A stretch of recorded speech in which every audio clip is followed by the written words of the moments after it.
नमस्कार मित्रों, मेरे स्पिरिचुअल कनेक्ट पे आप सभी लोगों का हार्दिक अभिनंदन है। मित्रों, आज बहुत दिनों के बाद मन को शांति मिली है। जो पहलगाम में आतंकियों ने नरसंहार किया था हमारे निहत्थे यात्रियों पर, वो लोग आए थे अपने को सुख शांति देने के लिए और वो सुख शांति अशांति में परिवर्तित कर दिए। पूरे परिवार के लिए और पूरे देश और विश्व के लिए सभी दुखी रहे।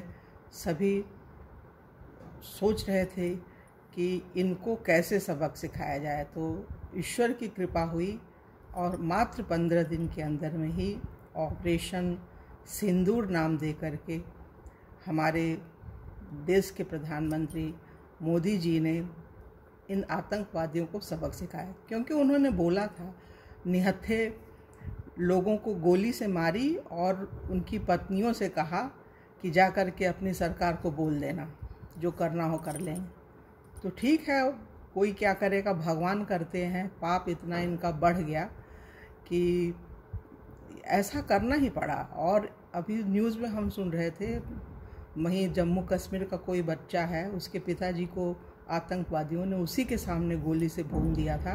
तो वो बच्चा कह रहा था कि इतने जल्दी ये लोग सीखेंगे नहीं, इनको पूरा जड़ से ख़त्म करना है। तो जड़ से तो ख़त्म किया ही जाएगा। हमारी जो तीनों सेनाएं हैं बहुत सशक्त हैं। देश के प्रधानमंत्री, गृह मंत्री और सभी लोग जितने नागरिक हैं, सभी के अंदर सद्भावना है, सब अच्छा चाहते हैं। तो वो अच्छा होगा ही। और सबसे बड़ी चीज़, पाकिस्तान को ये बोलना चाहेंगे हम, आप अगर आम का पेड़ बोओगे तो आम मिलेगा, बबूल का पेड़ बोओगे तो बबूल ही मिलेगा। बबूल कितने कांटे हैं आप सोचिए। छेद हो गया आपके देश में, 2 टुकड़ा हुआ आपका बांग्लादेश बन गया 71 में। 54 साल बाद फिर आप लोगों ने ऐसी हरकत कर दी तो स्वतः आप लोग टूट रहे हैं। आपका देश टुकड़े टुकड़े स्वतः हो रहा है। तो आप कहाँ किस गर्त में जाना चाहते हैं, आप स्वयं सोचिए, निर्णय लीजिए। अभी भी कोई बहुत ज़्यादा देर नहीं हुई। आतंकवादियों को हटाइए अपने देश से और सुखी रहिए। क्योंकि वहाँ की जो जनता है उसने क्या बिगाड़ा है? गरीब निरीह जनता जो 2 वक्त की रोटी जिसे नहीं मिल रही है, उसने क्या बिगाड़ा हुआ है? लेकिन ये है कि वहाँ जो सेना रूल करती है, सेना मतलब कोई कंट्रोल ही नहीं है किसी पे। सब कुछ मनमानी हो रहा है। कोई राजनीति का कोई वो नहीं है, सेंटर जो ढंग से समझा सके, उनके अंदर कोई कंट्रोलिंग पावर है। सेना मनमानी कर रही। बताइए, सेना किस लिए है? सेना का क्या काम है? हर चीज़ का एक अलग महत्व है ना। जब सब संगठित होंगे तब जाके कुछ काम बनेगा। सैनिकों का काम अलग है, राजनेताओं का काम अलग है, धर्म गुरुओं का काम अलग है। सब जब और वहाँ के नागरिकों का, हर देश के नागरिकों का भी काम अलग है। वो अपने देश के भलाई के लिए सोचे, तरक्की करें। जब आप गलत चीज़ में लगोगे, गलत दिशा में आपका मन चला जाएगा, तो सही सोच ही नहीं पाओगे, करोगे ही नहीं। ऐसे ही करोगे तो दुख होगा। कुछ हम लोगों के भी कर्म खराब हो रहे होंगे कि आप जैसा जो पड़ोसी देश क्या बना, एक भाई ही छोटा समझ लीजिए, अपना देश ही था। ये सब बांग्लादेश, पाकिस्तान, भारत सब एक ही था, अलग तो था नहीं। ज़बरदस्ती जिद करके बनाया और बनाने के बाद कहाँ गर्त में चले गए आप लोग। अब कैसे निकल पाओगे, है ना? अब बड़ा मुश्किल है। आप लोगों को तो भगवान सद्बुद्धि दें, सुधरिए। और अभी भी वक्त है, संभल जाइए तो बर्बाद होने से बच जाएंगे। और जब जब इस तरह की परिस्थिति आती है, माँ अपना उठा लेती हैं त्रिशूल और नरसंहार करती हैं। मधुकैटभ का संहार किया उन्होंने, महिषासुर का वध किया, शुंभ ने शुंभ का वध किया। अब कलयुग में पाकिस्तान का वध बाकी है।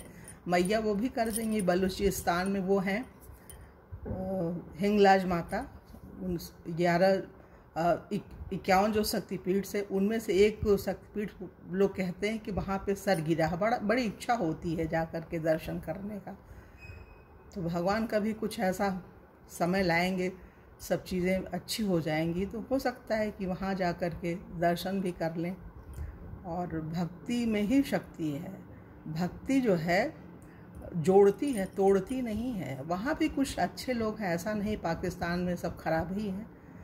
संगठित हो जाएंगे तो अपने जो सेना के कमांडर हैं, जो वहाँ की फोर्स है, उनको कुछ अच्छा सुझाव दे सकते हैं तो सुधर भी सकते हैं। बस इन्हीं बातों के साथ अपनी वाणी को विराम देना चाहेंगे मित्रों।